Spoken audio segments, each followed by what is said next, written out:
안녕하세요. 결혼 생활에 회의감을 느끼고 혼자가 되기로 결심한 30대 여성입니다. 아이까지 있다 보니 이혼을 결심하기까지가 쉽지 않았습니다만 더는 이렇게는 못 살겠네요. 남편은 저더러 측은지심도 없냐면서 저를 마치 피도 눈물도 없는 사람이라 말하지만 측은지심이고 뭐고 내 자식이 우선 아니겠어요? 저는 오히려 남편한테 되묻고 싶어요. 애랑 시조카 중 누가 우선인지 분간도 못하느냐고요. 남편하고는 사회생활을 하다 알게 된 사이로 처음엔 그저 친한 오빠 동생처럼 지냈습니다. 비록 서로 분야는 달랐지만 회사 생활 하다 보면 받는 스트레스는 거기서 거기다 보니 서로 신세한탄도 하고 의지도 하며 지냈죠. 사는 곳도 멀지 않아서 이따금씩 만나 맥주 한잔 하는 정도의 편한 사이로 말해요. 그런데 그렇게 지낸 지 몇 년이 흘러 제 나이 30, 남편 나이 32이 되었을 때 남편이 뜬금없이 결혼 전제로 한번 만나보자더라고요. 처음엔 생각지도 못한 남편의 말에 당황스럽기도 하고 한편으론 날 뭘로 보고 저런 소리를 하나 싶어서 기분이 좋지만은 않았어요. 그래서 장난치지 말라니까 진심이라며 한번 생각해 보라나요? 그리고 저는 일주일 동안 고민한 끝에 그러자 했습니다. 솔직히 결혼 전제라고 해도 아니다 싶으면 헤어지면 되는 거지 얼마나 큰일 나는 것도 아니다 싶었거든요. 게다가 곰곰이 되짚어보니 그래도 사람이 성실하고 한결같다는 점 그리고 저를 포함한 주변 사람들한테 잘하는 점이 마음에 들기도 했고요. 한편 알고 지낸 세월이 있다 보니 갑자기 사귀기로 했다고 해서 뭐가 크게 달라지진 않았어요. 그렇다고 서운했냐 하면 그것도 아니었죠. 오히려 다른 연인들하고 비교했을 때 알아가는 과정에 있어 서로 부딪히거나 오해 살 행동을 한다거나 그런 일이 없어서 편했거든요. 그런데 사귄 지 1년쯤 되던 해, 그러니까 제 스스로 남편에 대해선 모르는 게 없다 싶어지던 그 무렵, 남편 입에서 상상하지도 못한 이야기가 흘러나왔습니다. 남편에게 누나, 그러니까 신우가 있었더라고요. 처음 알게 된 순간부터 그날까지 한 번도 신우에 대해서는 얘기한 적이 없었어요. 이따금씩 부모님하고 어디 간다, 밥 먹는다 뭐 이런 이야기는 했었어도 말이죠. 심지어 저는 아래로 남동생이 있다 보니 제 동생에 대해 이야기를 한 적도 있었는데 그러면 보통 듣는 사람도 자기 형제자매 이야기를 한 번쯤은 할 수도 있잖아요. 그런데 그런 일도 없었어요. 그래서 저는 막연히 남편이 외동일 거라고 믿고 있었던 것 같아요. 나름대로 확신을 했던지라 남편에게 따로 물어볼 생각조차 못했던 거죠. 그런데 뜬금없이 남편에게 누나가 있다니까 제가 얼마나 황당했겠어요? 남편더러 왜 말을 안 했냐 했습니다. 사이가 아무리 안 좋아도 그렇지 어떻게 지나가는 말로도 한 번 안 할 수가 있냐. 그러자 남편이 말하길 죽었다는 거예요. 신우 나이 22살에 안 좋은 선택을 했다고요. 하지만 남편이 꺼낸 충격적인 이야기는 거기서 끝이 아니었습니다. 신우는 20살의 남자를 만나 바로 아이를 낳았는데 이후 그 남자는 소리 소문 없이 사라졌고 졸지에 신우 혼자 그 아이를 키우게 되었다나요. 그리고 그 당시만 하더라도 시부모님 두 분 다 그런 신우를 없는 자식이다 생각하고 등지고 사셨다는 거였죠. 하지만 신우가 하루아침에 세상을 그렇게 떠났고 그러니 외손주인 아이를 어디다 보낼 수도 없어서 결국 시부모님이 데려와 키우기 시작하셨다대요. 그래서 제가 그럼 그 아이가 지금은 어디 있냐 하니까 시부모님하고 같이 살고 있답니다. 그동안 부모님과 어디 간다 뭐 한다 할 때마다 실은 그 시조카도 있었다면서요. 솔직히 그 이야기를 듣는 동안 제 심정은 어떻게 표현해야 할지 모르겠네요. 뭔가 현실감이 없었달까요? 하지만 당장에 제가 나서서 이러쿵저러쿵 할 일이 아니었기에 그저 남편의 가슴 아픈 가족사 정도로 받아들였고 이후로는 저도 자주는 아니지만 나름대로 그 조카를 챙겨주게 되었어요. 데이트를 마치고 집으로 들어가는 남편에게 하다못해 케이크라도 하나 들려보내게 되고 지금 생각해보면 그렇게까지 할 필요는 없었던 것 같은데 아예 몰랐으면 모를까 듣고 나니까 가만히 있기도 뭐했거든요. 그리고 또 다음 데이트 때 만나면 조카가 너무 좋아하더라 시부모님이 제 마음씨에 감동하신 눈치더라에 대니 나름대로 뭐랄까 인정을 받는 기분이었죠. 그래서 조금씩 더 신경을 쓰게 되고 차라리 남편이 이런 거 안 해도 된다고 말이라도 해줬더라면 저도 적당한 선에서 접었을지도 모르는데 말해요. 그리고 그렇게 사귄 지 어느덧 2년이 넘어가던 무렵 남편이 결혼 이야기를 꺼냈습니다. 처음부터 결혼 전제로 한 만남이었으니 이상할 것도 없었죠. 저는 남편에게 조심스레 시조카는 계속 시부모님이 키우시는 게 맞냐고 물었어요. 사실 남편에게 시조카 이야기를 들었을 때 가장 친한 두 친구에게 이 사실을 알렸는데 두 친구 다 저더러 그러다 제가 떠맡아 키우게 되는 거 아니냐고 그러더라고요. 그리고 솔직히 설마 그런 일이 생기겠냐 말했지만 마음 한구석에선 불안함이 있었던 게 사실이에요. 아닌 게 아니라 남편이 이따금씩 입버릇처럼 시조카가 곧 사춘기라 그런지 시부모님보단 자기를 더 따르는 것 같다고 했었거든요. 그리고 그럴 때마다 저는 그저 잘해줘 하고 말긴 했지만 막상 남편하고 제가 결혼하고 나면 그때는 시조카를 어디까지 받아줘야 하나 싶기도 하고 시부모님 입장에서도 시조카 일이라면 저희한테 의지하려고 하시진 않을까 하는 걱정도 들고 나름대로 고민이 많았답니다. 그래서 남편이 결혼 이야기를 꺼냈을 때 좀 껄끄러운 주제긴 해도 확실히 짚고 넘어가야겠다 싶었네요. 그리고 제 질문에 대해 남편은 정말 단호하게 제가 생각하는 그런 일은 없을 거라 잘랐습니다. 처음부터 시부모님이 책임지겠다 하셨고 자기는 그저 시부모님의 아들이자 시조카의 삼촌으로서 신경을 써주는 것뿐이라며 저한테까지 그런 걸 기대하지도 않고 그런 부담을 주지도 않을 거라대요. 여담이지만 남편의 태도가 어찌나 단호하던지 안심이 되면서도 동시에 저렇게 칼 같은 구석이 있었나 싶더라니까요. 아무튼 그래서 남편의 말만 믿고 결혼을 진행했습니다. 친정 부모님도 저와 같은 걱정을 하시는 눈치시긴 했지만 남편이 아니라고 하니 더는 뭐라 추궁하지 않으셨고요. 그런데 문제는 저희가 식을 올리고 얼마 지나지 않았을 무렵이었습니다.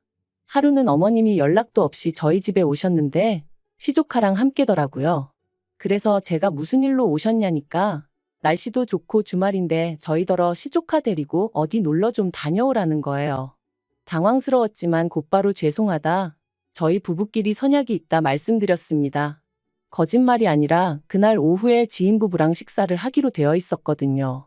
그런데 그때 남편이 시조카더러 어디 가고 싶은 데라도 있는 거냐며 물었고 그러자 시조카가 자기 친구들은 다 가봤는데 자기만 못 가봤다며 집에서 좋기 2시간은 걸릴 곳에 있는 키즈카페를 얘기하대요.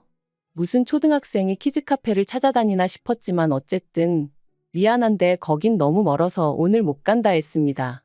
그랬더니 세상에 애가 저를 째려보더라고요. 그러면서 한다는 말이 제가 외숙모한테 가자고 한 거 아니잖아요 하는데 어이가 없었죠. 그리고 애가 그러면 어머님이라도 나서서 뭐라고 한마디 하셔야 하잖아요. 그런데 어머님은 못 들은 척하고 계셨어요. 그래서 제가 남편을 쳐다보고는 안 된다고 했더니 남편이 애가 얼마나 가고 싶으면 어머님까지 대동하고 와서는 저러겠냐며 그러지 말고 오늘 약속 장소에는 저 혼자 다녀오면 안 되겠냐대요.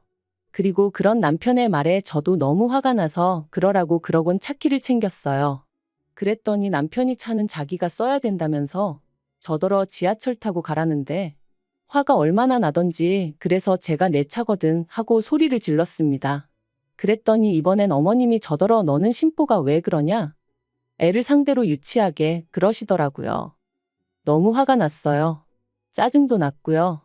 애가 예의가 있는 것 같지도 않지. 그렇다고 어머님이나 남편이 저한테 미안해하는 것 같지도 않지. 그 누구도 제 기분은 아랑곳하지 않는데 왜 제가 무조건 받아줘야 하는 건지 이해할 수가 없었죠. 하지만 이런 일은 이때뿐만이 아니었습니다. 초등학생 시조카 생일을 축하해줘야 한다고 저희가 시댁에 내려가야 하는 것도 황당했는데 가서는 저랑 상의도 없이 애 손에 떡하니 30만 원을 쥐어주더라고요. 그리고 애는 고맙다는 말 대신 외숙모는 저 아무것도 안 주냐고 묻대요. 그래서 응 삼촌이랑 나는 한 세트야 했더니 아 어이없어 그러고는 짜증을 내는데 마음 같아선 정말 한 대 딱 때렸으면 좋겠더라니까요. 한편 그러다 제가 임신을 했고 시조카도 어느덧 중학교에 들어갔어요. 제가 임신을 하니 시조카를 향한 남편의 관심도 어느 정도는 사그라드는 듯 했고요. 그런데 그때부터 시조카가 저희 남편한테 집착을 한다는 게 느껴졌습니다. 하루가 멀다 하고 자기가 삼촌한테 상의할 게 있다며 문자고 전화고 어지간히 해댔거든요. 그리고 남편은 지금 한창 부모가 그리울 땐데 부모가 없으니 자기한테 그러는 것 같다며 모진 소리를 못하겠다 했죠. 그뿐만이 아니었습니다. 자기 와이프는 배가 불러오는 와중에도 한 푼이라도 더 벌어보겠다고 회사에 나가고 그래서 쉬는 날이라곤 주말밖에 없었는데 그런 와이프는 나 몰라라 하고는 시조카 밥이라도 한 끼 사주고 와야 마음이 편하겠다며 주말이면 시댁에 다녀오기 일쑤였어요. 오죽하면 보다 못한 저희 친정부모님이 저희 남편더러 지금 누굴 먼저 챙겨야 되는지 판단이 안 서느냐고 화를 내실 정도였다니까요. 하지만 욕을 먹어도 그때뿐이었지요. 시조카가 시부모님과는 이야기하기 싫다며 방문을 걸어 잠그면 시부모님은 또 안절부절 못하고 저희 남편을 불러대셨고, 그러면 남편은 그걸 모른 척하지 못했으니까요. 그래도 시간은 흘러 저는 딸아이를 낳았고, 이때부터는 정말 시조카가 악마로 보일 정도였습니다.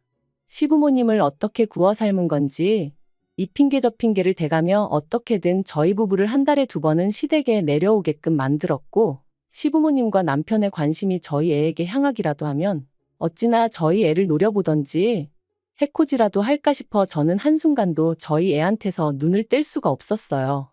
게다가 매번 자기가 이게 먹고 싶네 저게 먹고 싶네 해서 애를 데려가기도 참으로 난감한 식당만 골라대질 않나. 차에 탈 때도 보란듯이 지가 앞자리를 차지하고 앉아서는 저희 남편하고 둘이서만 조잘조잘. 저는 뒷자리에서 빽빽 울어대는 애만 끌어안고 이게 뭐하는 짓인가 싶은 기분이었거든요. 남편은 시조카가 그러는 게 사람 정이 그리워서 그러는 거라지만 그것도 정도가 있어야지. 왜 그 정을 내 남편한테서만 찾는 건지 미치고 팔짝 뛰겠더라고요. 그래서 결국 올해 초 제가 남편한테 시조카랑 거리를 두라 했습니다. 언제까지 우리가 시조카한테 끌려다닐 수도 없고 나는 당신의 관심과 사랑이 온전히 우리 애에게 향하기를 바란다고. 요즘 나는 나 혼자 애 낳고 나 혼자 애 키우는 기분이라고 정말 매달리듯 하소연을 했어요. 그런데 남편의 반응이 어떻게 한순간에 나 몰라라 하냐입니다. 그러면서 이렇게 해주는 것도 얼마 안 남았다고, 더 머리 커지고 친구들 생기고 하면 이렇게 손 깔 일 없다며 저더러 좀만 참으라대요. 하지만 남편이 하는 말이 제 귀에는 애 낳고 3살까지가 제일 힘든 시기라는데 그때까지 저 혼자 애 키우라는 소리로밖엔 안 들렸어요.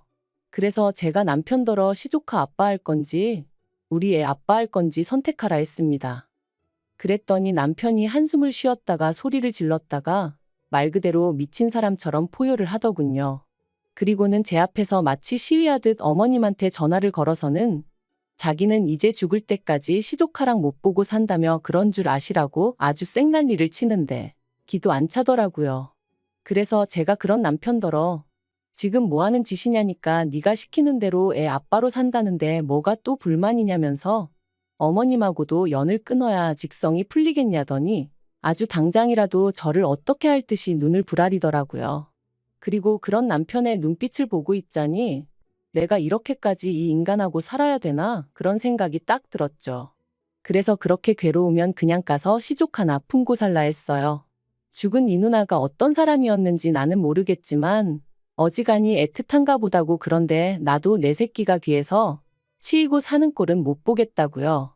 그리고는 막말로 내가 애랑 시조카랑 우선순위도 분간 못하는 껍데기랑 살아서 뭐 하겠냐. 너는 가서 시족 하나 어르고 살아라. 화가 나니까 앞뒤 재보고 할 것도 없이 그냥 속에 맺힌 말이 다 튀어나가대요. 그리고 결국 그날 싸움을 이유로 남편이 집을 나갔고 저는 남동생을 불러서 친정으로 향했습니다. 아이랑 제 집만 챙겨서 도망치듯 빠져나왔어요. 그런데 황당한 건 그러고 이틀 뒤 어이없게도 남편이 시부모님을 대동하고 저희 집에 찾아왔습니다. 하지만 저희 친정부모님이 어디 경우가 없어도 정도가 있지 어떻게 연락도 없이 사돈집에 불쑥 찾아오느냐고 인터폰 너머로 큰 소리를 치셨죠. 그리고 저는 흥분하신 친정부모님을 대신하여 남동생을 대동하고 남편과 시부모님을 만났습니다. 이야기가 길어질 것 같아 집 앞 카페로 자리를 옮겼고요. 시부모님이 저더러 앞으로 어쩔 생각이냐시길래 이혼하겠다 했습니다. 그랬더니 저더러 너도 애엄마면서 어떻게 그렇게 모지냐 하시대요. 그래서 저는 제 자식만 보이는 사람이라고 시조카까지 챙길 여유도 없고 그러고 싶은 마음도 없다 했습니다. 그리고는 분명히 결혼할 때 내가 신경 쓸 일도 없을 거고 그럴 만한 상황을 만들지도 않을 거다 해놓고 이제 와서 저더러 이러는 거 사기라고 했죠. 그랬더니 어머님이 사람 일이라는 게 다 마음먹은 대로 되는 게 아니라면서 저 하나만 마음 좀 넓게 쓰면 다 잘 지낼 수 있는데 제가 일을 만드는 거랍니다. 그리고는 이혼하고 싶으면 하라고 대신 당신 핏줄은 두고 가라길래 제가 웃었어요.